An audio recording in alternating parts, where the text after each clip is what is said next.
प्रोक्ता वृत्तिक्षय विवर्जिता स्थावरास्ते समाख्याता मर्यादैक प्रतिष्ठिता अनेक जन्म संस्कृता जन्म प्रभृति सर्वदा संगादिगुण दोषाभ्यां बुद्धिक्षय युता भुवि निरन्तरोद्गम युता नत्यस्ते परिकीर्ता एतादृशाः स्वतन्त्राश्चेत् सिन्धवः परिकीर्ताः पूर्णा भगवदया ये शेषव्यासा स्मारता जडनारदमैत्राद्यास्ते समुद्राः प्रकीर्ताः लोकवेदगुणैः मिश्रभावेनैके हरे गुणान् वर्णयन्ति समुद्रास्ते क्षाराद्याः षट्प्रकीर्ताः गुणातीततया शुद्धान् सच्चिदानन्दरूपिणां सर्वानेव गुणान् विष्णोः वर्णयन्ति विचक्षणाः ते अमृतोदाः समाख्याताः तद्वाक्पानं सुदुर्लभम् तादृशानां कथितवाक्यं दूतानामिव वर्णितम् अजामिलागणन्वद् बिन्दुपानं प्रकीर्तितं रागाज्ञानादिभावानां सर्वथा नाशनं यदा तदा लेहनम् इत्युक्तं स्वानन्दोद्गमकारणम् उत्ततोदक्वत् सर्वे पतितोदक्वत् तथा उक्तातिरिक्तवाक्यानि फलं चापि तथार्थः इति जीवेन्द्रियगता नानाभावं गता भुवि रूपतः फलतश्चैव गुणा विष्णोर्निरूपिताः।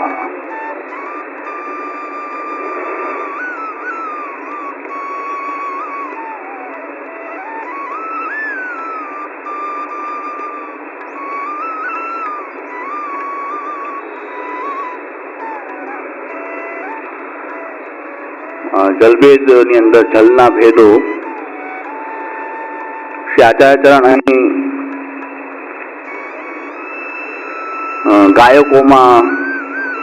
ગાયકોના ભેદ બતાવે છે. પૌરાણિક પુરાણ કથા કહેનારાઓ એના ભેદ બતાવે છે. પછી કર્મમાર્ગીય જે વક્તા હોય એના ભેદ છે. જ્ઞાન માર્ગીય હોય વક્તા એના ભેદ છે. ભક્તિ માર્ગીય એના ભેદ છે. હવે એક પ્રશ્ન એ થાય છે કે ભક્તિ માર્ગીય આપણો માર્ગ તો ભક્તિ માર્ગીય છે ને આપણે તો ભક્તિ માર્ગીય વક્તા પાસેથી શ્રવણ કરવું જોઈએ, તો પછી કર્મ જ્ઞાન ઉપાસના અન્ય ગાયકો એના ભાવોનું વર્ણન કરવાની આવશ્યકતા શું?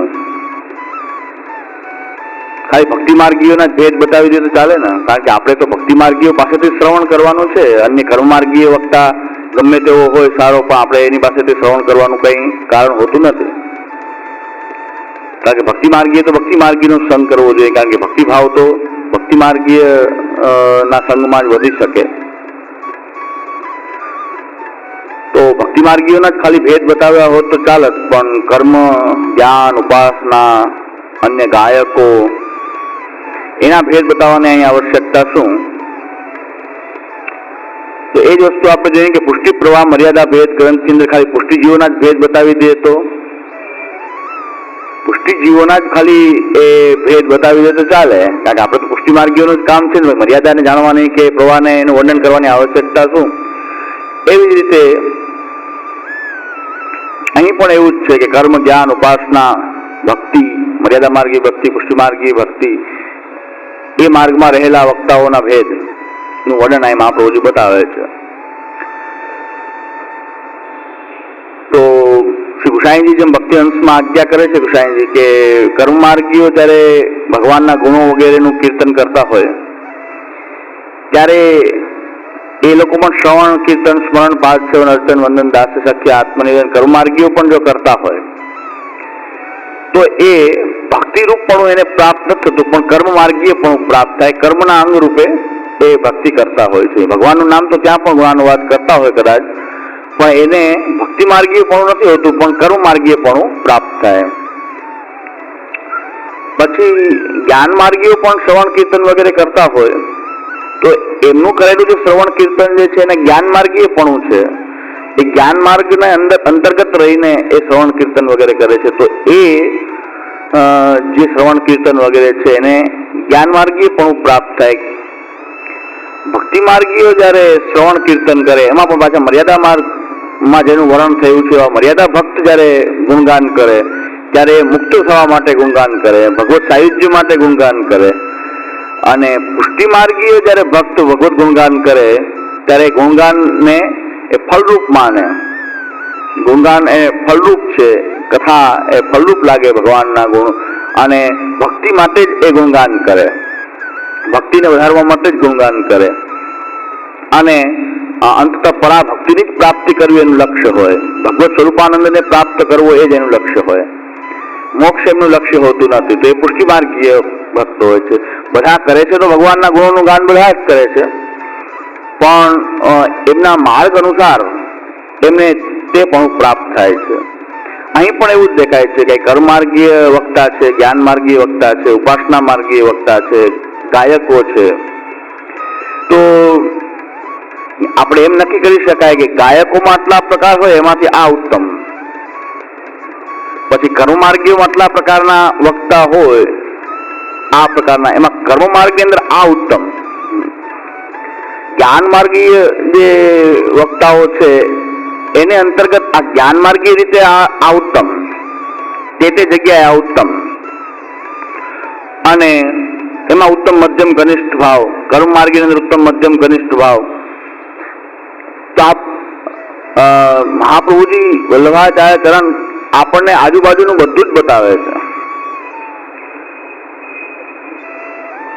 જેમ મર્યાદા અને પ્રવાહનું વર્ણન કર્યું અને એની સાથે પુષ્ટિજીવોનું વર્ણન કર્યું, તો પ્રવાહ અને મર્યાદા પણ બતાવે છે કે પ્રવાહ આવો હોય, મર્યાદા આવો હોય. અહીં પણ એવું જ છે કે આપ તો વેદ પારગહ છે, એટલે સર્વ માર્ગોનું આપને યથાર્થ જ્ઞાન છે, સર્વ માર્ગના આપ પૂર્ણપણે જ્ઞાતા છે, એના માર્ગના ફળના સાધનોના આ સંપૂર્ણપણે જ્ઞાતા છે. એ સ્વરૂપનું પણ દર્શન થાય છે. આપ કર્મ માર્ગનું સાચું સ્વરૂપ શું, જ્ઞાન માર્ગનું સાચું સ્વરૂપ શું, ભક્તિ માર્ગનું સાચું સ્વરૂપ શું, એનો પણ આપ બોધ કરે છે કે સાચો કર્મ માર્ગ શું, સાચો જ્ઞાન માર્ગ શું, સાચો ભક્તિ માર્ગ શું. આ જ વસ્તુ નિબંધમાં પણ મહાપ્રભુજી કર્મ માર્ગનું સંપૂર્ણ વર્ણન કરે છે, જ્ઞાન માર્ગનું વર્ણન કરે છે, યોગ સાંખ્યનું વર્ણન કરે છે અને ભક્તિનું પણ વર્ણન કરે છે. તો દરેક જગ્યાએ જોવા મળશે. એવી રીતે કૃષ્ણાશ્રય ગ્રંથની અંદર પણ કૃષ્ણાશ્રયની સાધકતા કર્મ માર્ગી દ્રષ્ટિએ, જ્ઞાન માર્ગી દ્રષ્ટિએ, ઉપાસના માર્ગી દ્રષ્ટિએ, પ્રપત્તિ માર્ગી દ્રષ્ટિએ, ભક્તિ માર્ગની દ્રષ્ટિએ, બધી જ દ્રષ્ટિએ કૃષ્ણાશ્રય શ્રેષ્ઠ છે આ સિદ્ધ કરે. કર્મ માર્ગ, જ્ઞાન માર્ગ, ભક્તિ માર્ગ અને પ્રપત્તિ માર્ગ. તો ત્યાં પણ આ જ જોવા મળશે કે આ બધું જ બતાવે છે. સર્વ રીતે સર્વશ્રેષ્ઠ ક્યારે ખબર પડે? ભક્તિ માર્ગ એ સૌથી શ્રેષ્ઠ ઉત્કૃષ્ટ છે. એ સર્વશ્રેષ્ઠ ક્યારે ખબર? આજુબાજુ જો બધું જ્ઞાન હોય તો સર્વશ્રેષ્ઠતાનો અનુભવ થાય. આનાથી બીજી કોઈ શ્રેષ્ઠ વસ્તુ ક્યાંય પણ છે નહીં.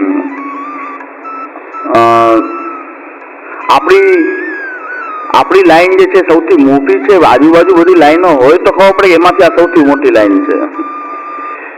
આ દ્રષ્ટિ મને તો એવું લાગે છે, બીજું તો કઈ સ્પષ્ટ રૂપે ટીકાકારો ઉલ્લેખ કરતા નથી, પણ મને આ દ્રષ્ટિ એવી, મારા મતે હું આ ગ્રંથ જોઈને મને આવું સમજાણું છે કે કર્માર્ગી વક્તા આપણી માટે તો કામના નથી, તો એના ઉત્તમ મધ્યમ ઘનિષ્ઠ ભાવો બતાવવાનું શું તાત્પર્ય છે?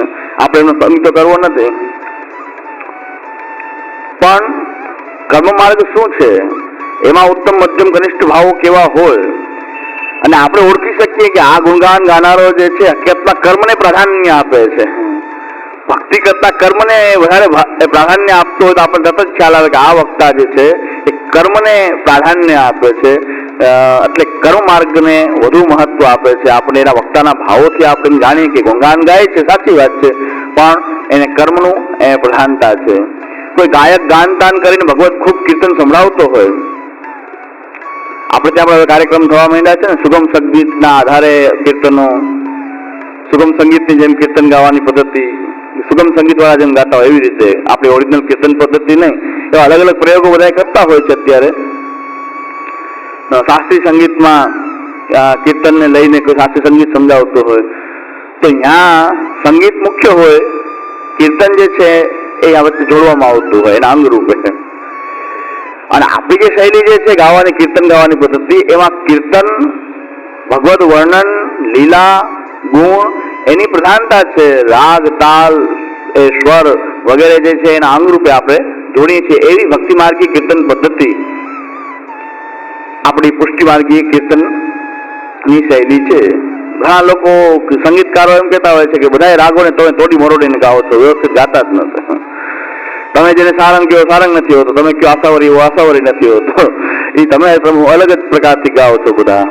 શાસ્ત્રીય સંગીતના બહુ જ્ઞાતા હોય, મને તો બહુ સંગીતનું જ્ઞાન નથી, પછી બહુ શાસ્ત્રીય સંગીતનું જ્ઞાન ધરાવતા એમ કહે છે કે આ તમે જે કીર્તનો બધા ગાઓ છો એ રાગ બધા થોડી પરોડી રાખો છો, કે રાગ જેવું હોતું નથી. એને એવું લાગે, પણ આપણે ત્યાં એની પ્રધાનતા નથી. આપણે ત્યાં ભગવદ લીલા, ગુણ, ભગવદ વર્ણન એની પ્રધાનતા છે. તાળ, સ્વર, સુર કદાચ કોઈના કેવા હોય કેવા ન હોય, તો એ યોગ્ય હોય કે ન હોય એ પણ આપણને ખબર ન હોય કે ઓરિજિનલ રાગમાં ક્યાં આપણે ખોટા વિષમ સ્વરોનો પ્રયોગ કરીએ છીએ, ક્યાં આપણે વયા જઈએ છીએ. ઘણી વાર તો આપણે એમ ગાતા હોય કે સોરઠમાં કીર્તન શરૂ કરીને મલાડમાં પૂરું થાય, વચ્ચે કાંદો થઈ ગયો હોય. આપણે કીર્તન શરૂ કર્યું તો સોરઠમાં, વચ્ચે કઈ કાંદો થઈ જાય, નડાનો થઈ જાય, પૂરું થાય ત્યારે મલાડ ચાલતો હોય. એટલે એવી પ્રકારથી કીર્તન ગાવાની પદ્ધતિ હોય. ઘણા ખાલી એમને પાઠ જ કરતા હોય એવું લાગે.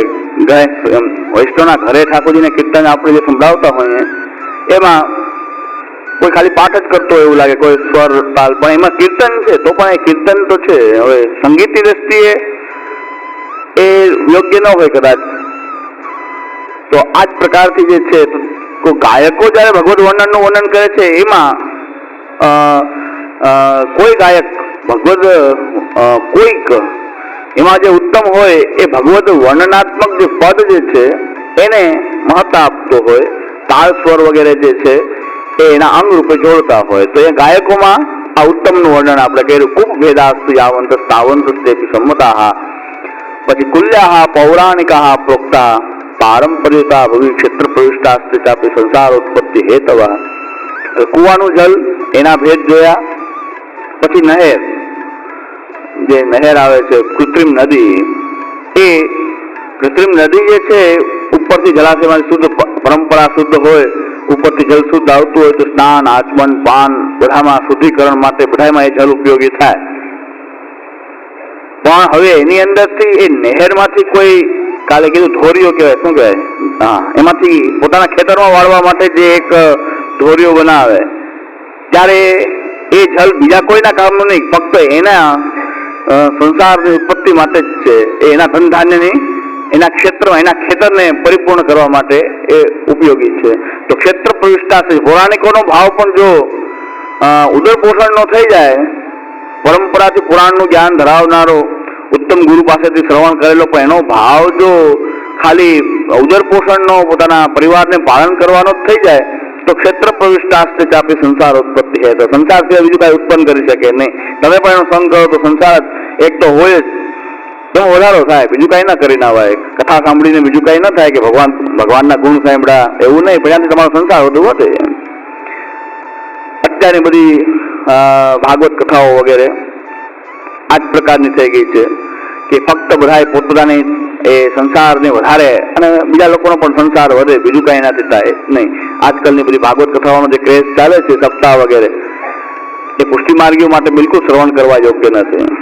એમાં કોઈ ભગવદ વર્ણન, કોઈ ભગવદ ગુણગાન નથી.